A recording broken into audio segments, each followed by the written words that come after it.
Ever wondered what would you do if losing your coding job meant losing everything, even your dog? Back in 2019, my life turned into a roller coaster. I moved abroad to scale up an AI startup into a unicorn. But 2 years later, I had a burnout and needed to quit my lucrative position. Long story short, I found a remote job that pays Silicon Valley salary and still isn't as stressful. So in this video, I'm going to show you the strategy to land six-figure coding job, even in today's job market. Without any further ado, let me show you step number 1. Don't chase trends blindly. I bet you have seen them, the developers who jump from one technology to another, convinced that mastering Next.js guarantees $10,000 per month. We all have been there, and I've done it too. But here's the harsh truth. Companies don't hire you because you know the latest frameworks. They hire developers who deeply understand the business domain. Let me give you an example.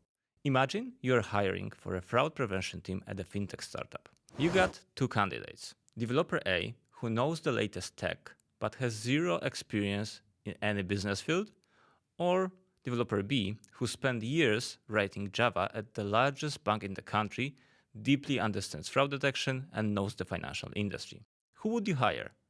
I bet you would choose developer B, right?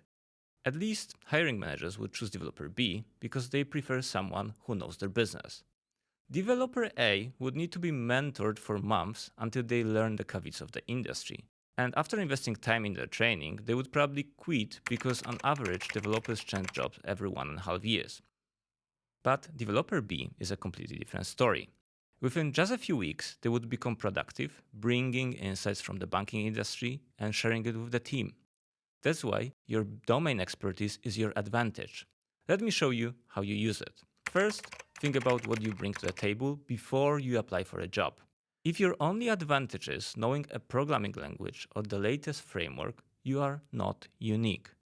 There are hundreds of applicants just like yourself. To stand out, you need to build specialized business knowledge that can positively impact company's business. This will make hiring you a no-brainer. In today's job market, generalists struggle to find a job, and specialists thrive. Take me as an example. I work in Ethereum infrastructure. Every week, I receive remote job offers paying $150,000 per year, and it's only because I've built a real domain expertise. I'm not playing the tech hype game. And that brings us to the step 2, location matters. Did you know that your income is correlated with your handshakes? And no, I'm not talking about nepotism. Let me explain. Roughly 20 cities generate 80% of world's GDP. That's right, 20 cities, 80% of money. Let that sink in. These places are economic powerhouses, giant magnets for capital, talent, and opportunity. If you want to level up your career, you need to get closer where the money flows. But here's the reality. Most of these cities are in the United States. Think New York, San Francisco, Seattle, Austin, and maybe Boston. But there are also a bunch of exceptions in Europe, Asia, and Middle East. So if you are living in Europe, you should consider relocating to London or Frankfurt. If you are in Asia, your best bets are in Singapore, Hong Kong, and Shanghai. And if you are living in the Middle East, Dubai and Abu Dhabi are the places to be. Personally, I have lived in the UAE for the last 6 years, so I can tell you there is opportunity here. But it's also competitive, so you need to bring your A game. Relocating to a global city will open doors you didn't even know existed. You will meet top engineers, founders, investors, people who can change your life with one handshake. Now, you might say, can't I just become the best developer at my hometown? Sure, you could, but being average in New York City is far better for your wallet than being the best developer in Bucharest or any smaller city. Why? Because in those hubs, you are constantly surrounded by high achievers. Opportunities compound and you can't replicate it over Zoom. So if you are serious about breaking into six-figure jobs, you need to move closer to action. I know relocation isn't always easy because everyone's starting point is different, and that's why I can't give you personalized guidance on relocation. But I can show you how you get noticed no matter where you are. And that brings us to step number 3, create a strong LinkedIn profile. I know exactly what you are thinking.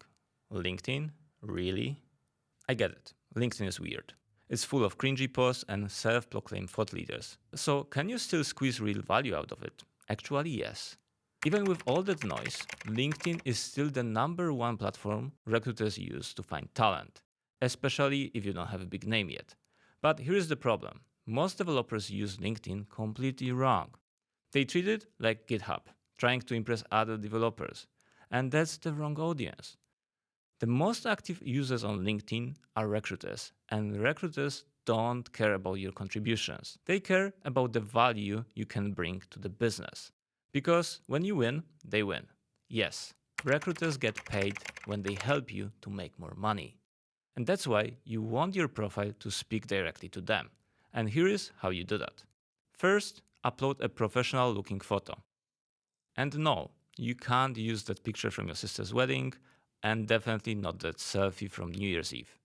Get a clean, sharp headshot. It must tell recruiters that you are serious. It's a small investment with a big return. Second, write result-focused experience. And this is where most developers mess up.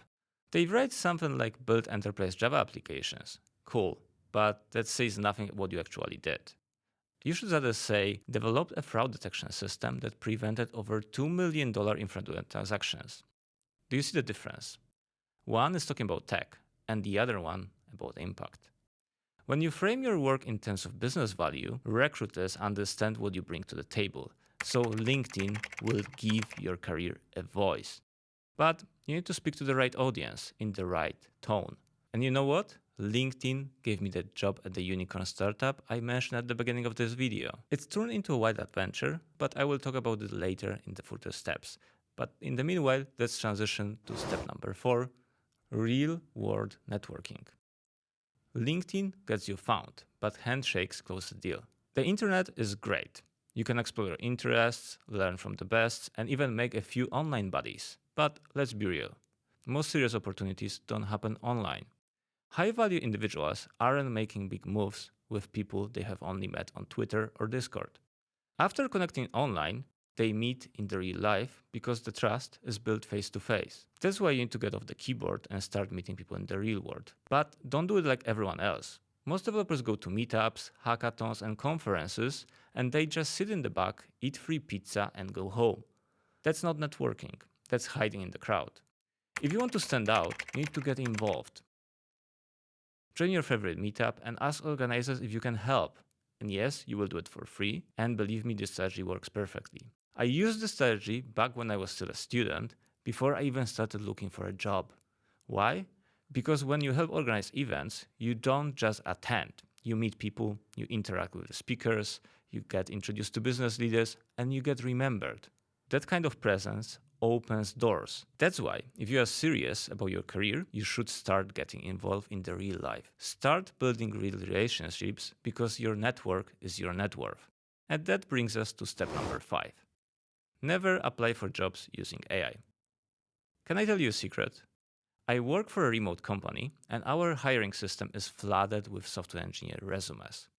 Our last 2 job postings have over 18,000 applicants, but here's the kicker. 80% of them use AI to apply, and every single one of them will get rejected. Why? Because AI can write cover letters and tailor resumes in seconds, it has a massive flaw that everyone overlooks. AI-generated applications sound all the same. Large language models aren't creative, they are predictable. So all these AI-generated applications start to blend together. They are so generic, so nobody cares about them. But don't get me wrong, we love when people use AI to get things done. But using it to randomly apply for jobs is a different story. That just shows us you don't actually care about the role, so we don't care about interviewing you. And trust me, our company is not alone here. OpenAI's biggest competitor, Anthropic, says, don't use AI to apply for our jobs because you will get rejected. Why? Because real companies want to hire real people. People who care about the mission, people who put in effort. So if you want to stand out, do the opposite and apply manually. And yes, it takes time, it takes a lot of effort, but guess what?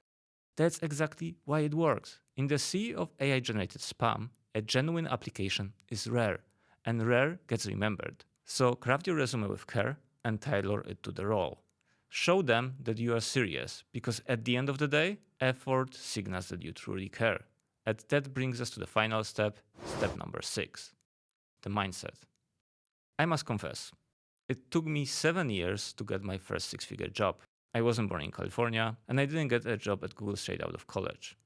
At my first job, I was making around $1,200 per month, and there were plenty of times when I thought, maybe I'm not good enough. But after coding for more than 15 years, here's what I've learned. Bad days come and go. They never last forever. You just have to keep going, and eventually your motivation will come back. If there is one thing I want you to remember from this entire video, is that nothing meaningful was ever built in a day. Every successful developer you look up to had their share of struggles and disappointments. The difference is that they kept pushing even when it felt impossible. So keep learning, keep coding, and above all, don't quit. Now, if you made it this far, I have a big favor to ask. My videos are picking up more views, and I don't see as many comments. So I would love to hear, what do you think is the biggest difference between software engineers stuck in 5-figure salary trap and those making at least $10,000 per month? Let me know in the comments, and if you are not ready to comment yet, that's totally cool. Maybe watch this video next, and I will show you 7 lies that keeps software engineers broke. I will see you there.